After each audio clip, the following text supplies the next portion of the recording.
Hello दोस्तों। तो दोस्तों इस वीडियो में हम बात करने वाले हैं कि जो रेलवे में टेक्नीशियन की वैकेंसी निकली है वो अब बढ़कर 30,365 हो गई हैं। पहले ये 9,144 थी और अब इसमें 21,221 पोस्ट बढ़ा दी और अब हो गई हैं 30,365। तो अब जिन लोगों ने भी इसके फॉर्म भर रखे हैं उनके मजे ही मजे। इस वीडियो को देख लो, आपको समझ में आ जाएगा कि कितनी कट ऑफ जाएगी। और सिर्फ एक ही एग्जाम होगा, जिसने पास कर लिया समझो उसकी नौकरी लग गई। जिनको चश्मा लगा हुआ है वो भी इस नौकरी को बहुत आसानी से कर सकते हैं पास। इसमें एएलपी जैसा मेडिकल नहीं होता है, टेंशन की कोई बात नहीं है।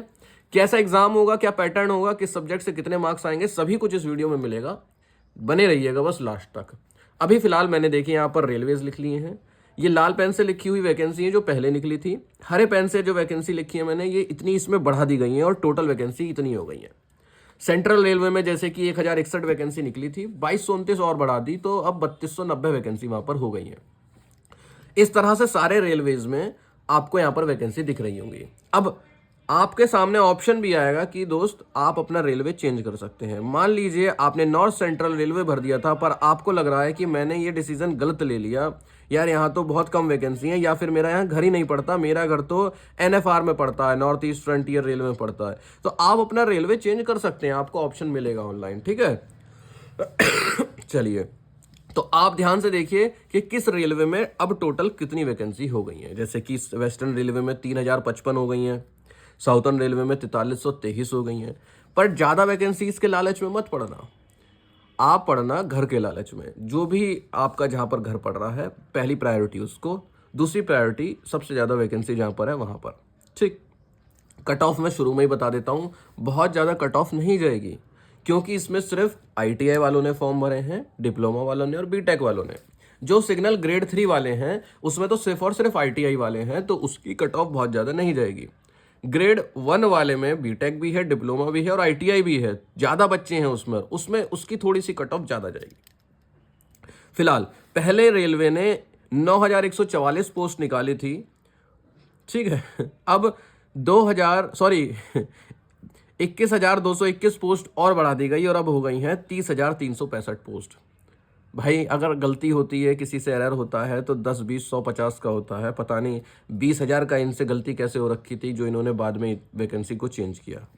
अच्छा चलिए, अब अपनी काम की बात पर आते हैं। ये सब तो सिर्फ एक डेटा है जिसमें से आपको अपना वो जोन चुनना है जहाँ पर आपका घर पड़ता है, ठीक।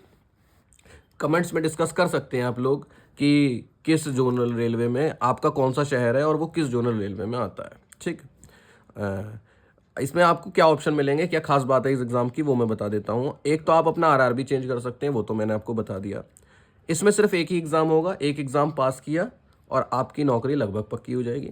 इसमें बहुत ही सिंपल प्रोसेस है, एक एग्ज़ाम होगा, फिर डॉक्यूमेंट वेरिफिकेशन, फिर मेडिकल इसका उतना कठिन नहीं होगा। तो जो भी बच्चे चश्मा लगाते हैं उनके लिए यहाँ पर बहुत ज़्यादा परेशानी नहीं आएगी। अभी मैं आपको सब बताऊँगा, बस आप देखते रहिए। सबसे पहले बात कर लेते हैं इसमें टेक्नीशियन ग्रेड 1 की। बड़ा ही सजा सजा कर अच्छे से लिखा है, देखो मैं नया पेन भी लेके आया था। पुराना पेन मेरा पता नहीं कहाँ गया है ना, मैंने कि नया पेन लेके चलो, ठीक है। तो नया पेन आ गया है वीडियो बनाने के लिए, अच्छा लगता है ना, अच्छा पेन रखा हो इस तरह से। चलिए, टेक्नीशियन ग्रेड 1 की बात करें तो इसमें उम्र मांगी थी 18 से 36 साल और इसमें बीटेक, बीएससी और डिप्लोमा वालों ने फॉर्म भरा था, ठीक। सैलरी की बात करें तो इसमें लगभग 2,800 ग्रेड रुपए की नौकरी है और लगभग 45,000 के आसपास आपकी सैलरी बनेगी। ये एक अप्रॉक्सीमेट वैल्यू है, क्योंकि रेलवे में सैलरी चेंज होती है, डिपेंड करता है कि आप नाइट ड्यूटी कर रहे हैं कि डे की ड्यूटी कर रहे हैं और आप ट्रैवल कर रहे हैं कि नहीं कर रहे हैं। बहुत सारी चीज़ों के यहाँ पर भत्ते वगैरह जुड़ के थोड़ी सी सैलरी किसी के ऊपर किसी की नीचे हो जाती है। बात करें एग्ज़ाम पैटर्न की, अगर मैं आपको सिंपल लैंग्वेज में बताऊँ, एएलपी की तैयारी अगर आप कर रहे हैं तो एएलपी का जो सीबीटी 2 है वो टेक्नीशियन ग्रेड 1 है, ठीक है। एएलपी का सीबीटी 2 का पेपर, टेक्नीशियन ग्रेड 1 का पेपर, और एएलपी सीबीटी 1 का पेपर, टेक्नीशियन ग्रेड 3 का पेपर। मोटा मोटा समझ लीजिए, और डिटेल में समझना है तो देख लीजिए। जनरल अवेयरनेस यानी जी के 10 नंबर की आएगी, रीजनिंग 15 नंबर की आएगी, कंप्यूटर 20 नंबर की आएगी, मैथ 20 नंबर की आएगी, basic science and engineering 35 number की आएगी। समय होगा आपके पास 90 मिनट का, सवाल होंगे आपके पास 100, नेगेटिव मार्किंग होगी आपके पास 1/3 की। अब आप पूछेंगे कि यार इस टेक्नीशियन ग्रेड 3 में किस तरह के सवाल आ सकते हैं, सॉरी टेक्नीशियन ग्रेड 1 में किस तरह के सवाल आ सकते हैं, तो मैं आपको बताता हूँ। कुछ दिक्कत वाली बात नहीं है। ये किताब है किरण पब्लिकेशन की, ठीक है। टेक्नीशियन ग्रेड 1 सिग्नल, जो कि आपके यही एग्जाम है जिसकी 30,000 वैकेंसी निकली हुई है। ये प्रैक्टिस वर्कबुक है जिसमें कि आपको बढ़िया बढ़िया प्रैक्टिस सेट दे रखे हैं। प्रैक्टिस सेट में बिल्कुल उस तरह का पेपर डिजाइन किया जाता है जिस तरह का कि पेपर में आने की चांसेस है, ठीक है। बहुत बार इन प्रैक्टिस सेट से सेम टू सेम क्वेश्चन भी फंस जाते हैं। जब आप इनकी प्रैक्टिस करेंगे, 100 सवालों की प्रैक्टिस करेंगे 90 मिनट का टाइमर लगाकर, फिर अपने आंसर को मैच करेंगे, जिसमें कंफ्यूजन है वो सॉल्यूशन में से चेक करेंगे।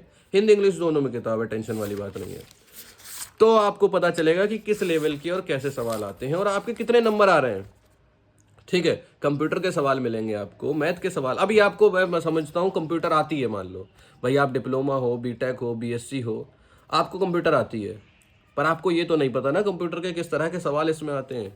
तो भाई साहब ये बुक आपके लिए बहुत क्रूशियल यानी बहुत इंपॉर्टेंट हो जाती है। इसमें आपको बहुत सारे इस तरह के क्वेश्चन सेट मिलेंगे जो कि आपके लिए बहुत हेल्पफुल होंगे एक स्ट्रेटेजी डेवलप करने में भी। मे बी आप स्लो हैं और आप 90 मिनट में 100 सवाल कर ही नहीं पा रहे, तो ये आपको कैसे पता चलेगा? ये आपको तब पता चलेगा जब आप बुक से प्रैक्टिस करेंगे।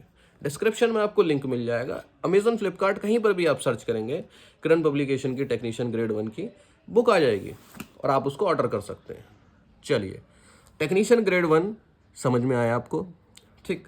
अब आते हैं उन बच्चों के लिए जिन्होंने टेक्नीशियन ग्रेड 3 के लिए भरा हुआ है।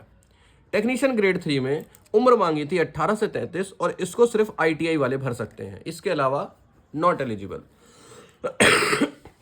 सो के उठाऊं, खांसी सी हो गई है, रात को ड्यूटी से आया था, मैं सोच रहा था अभी बना दूं, है ना, पर तब मैंने इनको लिखकर तैयार किया और रात के 2 बज गए। फिर मैं सो गया, मैंने सोचा सुबह बना दूंगा आराम से। अब मैं थोड़ा सा लेट उठा, अब मैं शांति में बैठकर बना रहा हूँ। हल्की सी खांसी, सुबह जुकाम सा मिलता है मुझे।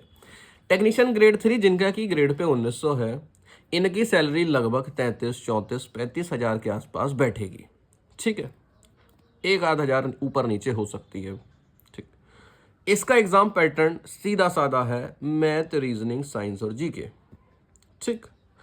90 मिनट में 100 सवाल होंगे, 1/3 की नेगेटिव मार्किंग, सब कुछ सेम होगा। पहले तो दोस्तों मैं आपको बताऊं, पहले के समय में, इससे पहली वैकेंसी में एएलपी के साथ ही टेक्नीशियन की वैकेंसी आई थी।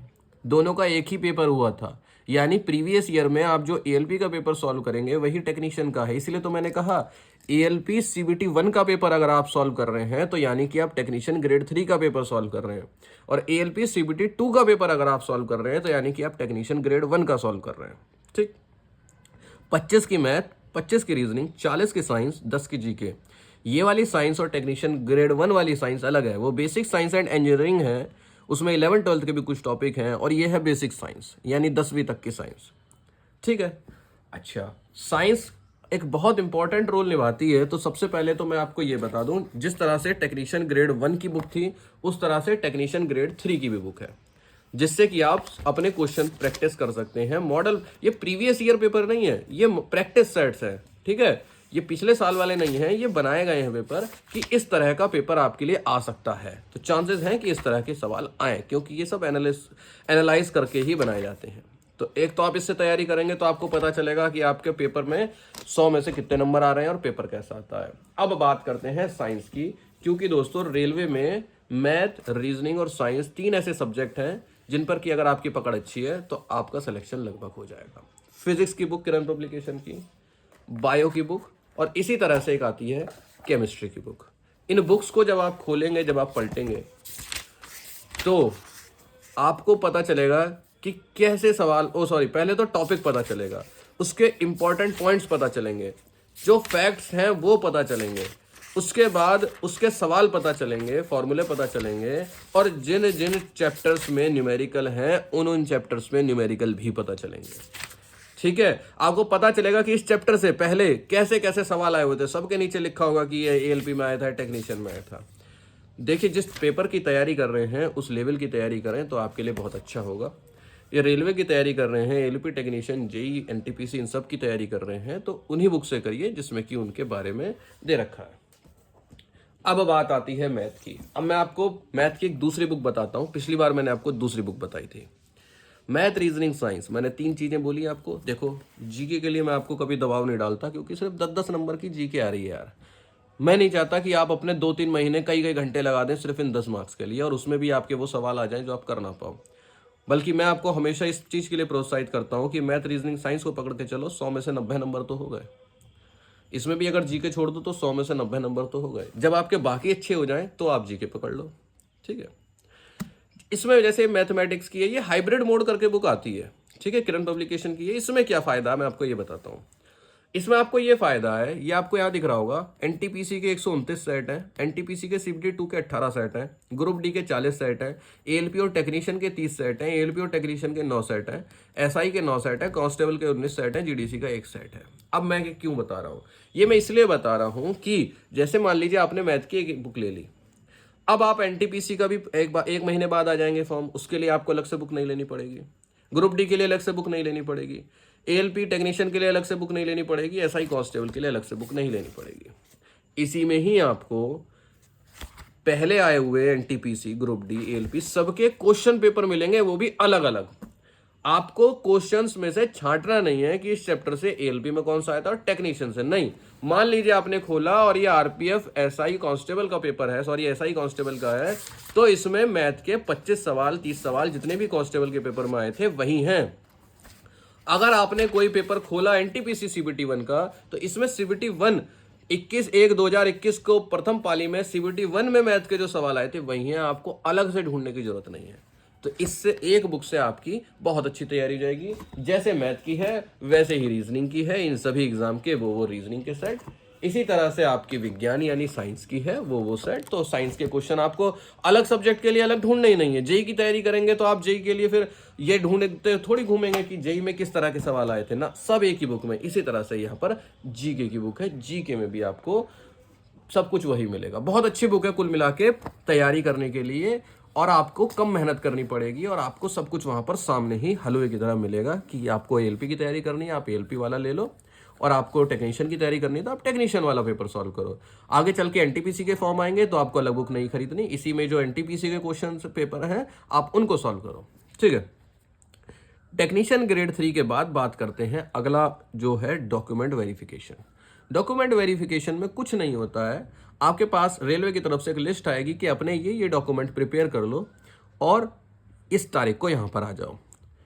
कोशिश करो कि पहले से ही डॉक्यूमेंट प्रिपेयर करके रखो। बेसिक चीज़ें जैसे कि आपके आधार कार्ड हो गए, पैन कार्ड हो गए, है ना, आपका जाति प्रमाण पत्र हो गया अगर आप जनरल कैटेगरी में नहीं हो, आपका निवास प्रमाण पत्र हो गया, आपका आय प्रमाण पत्र हो गया अगर आपने ईडब्ल्यूएस फॉर्म लगाया हुआ है, तो अगर आपके फादर नहीं है उनका डेथ सर्टिफिकेट हो गया। इस तरह की सारी चीज़ें आप पहले से ही तैयार करके रखें। एक डॉक्यूमेंट बनते हैं, ये सर्टिफिकेट्स बनते हैं सेंट्रल लेवल के कि स्टेट लेवल के, आप सेंट्रल लेवल के बनवाना, ठीक है। डॉक्यूमेंट वेरिफिकेशन में अगर कोई छोटी मोटी दिक्कत होती भी है तो उसका एफिडेविट लग जाता है, ठीक है। इसके बाद आता है अपना मेडिकल। दोस्तों मेडिकल में यहाँ पर B2 से लेकर A3 कैटेगरी तक का मेडिकल होता है, ठीक है। अगर आपको डीप में जानना है कि क्या होता है बिल्कुल एक्यूरेटली, तो आप गूगल पे जाकर लिखना RRB 2024 टेक्नीशियन नोटिफिकेशन, वो आएगा, उसको डाउनलोड कर लेना और उसको पढ़ लेना। बड़ा लंबा सा होता है, बोरिंग सा। फिलहाल मैं आपको शॉर्ट में बता देता हूँ। जैसे एएलपी में 6x6 की आंखें मांगी जाती हैं, इसमें 6x9 और 6x12 की आंखें मांगी जाती हैं। मतलब 6x6 हो तो अच्छा है, पर 6x9 और 6x12 भी होगा तो चलेगा। आप चश्मा भी लगाते हो तो चलेगा। कितनी पावर तक का चश्मा चलेगा? 4 डायोप्टर तक की पावर का चश्मा चलेगा। कुछ बच्चे कहेंगे भाई मेरी तो पास की आंखें जो हैं वो कमजोर हैं, तो नजदीक में भी 0.6 नंबर तक का चश्मा चलेगा। इतनी बात समझ में आई? लेजिक सर्जरी नहीं चलेगी, ठीक है। आप चश्मा लगाते हो कोई दिक्कत नहीं, लेजिक सर्जरी नहीं चलेगी। मतलब उन्होंने नोटिफिकेशन में लिखा हो, इसीलिए मैं कह रहा हूँ कि मेडिकल सभी बंदों के लिए अलग अलग हो जाता है। किसी की कोई परेशानी है, किसी की कोई परेशानी है, तो आप बाकायदा गूगल पर जाके इसका नोटिफिकेशन डाउनलोड करके जो उसमें मेडिकल वाला हिस्सा है वो आप सही से पढ़ लीजिए। अच्छा, इस वीडियो को अगर आपने पूरा देख लिया है तो मुझे उम्मीद है कि टेक्नीशियन ग्रेड 1 और ग्रेड 3 से रिलेटेड आपके ज़्यादातर चीज़ें कि कैसा पेपर आएगा और उनको आप किस तरह से तैयार कर सकते हैं, किस बुक से हेल्प ले सकते हैं, क्लियर हो गया होगा। ठीक है, फिर भी अगर आपके कोई सवाल रह जाते हैं तो आप कमेंट कर सकते हैं। ठीक, वीडियो काफ़ी लंबी हो गई है, मेरे हिसाब से मुझे जितनी जानकारी देनी थी मैं दे चुका हूँ। धन्यवाद।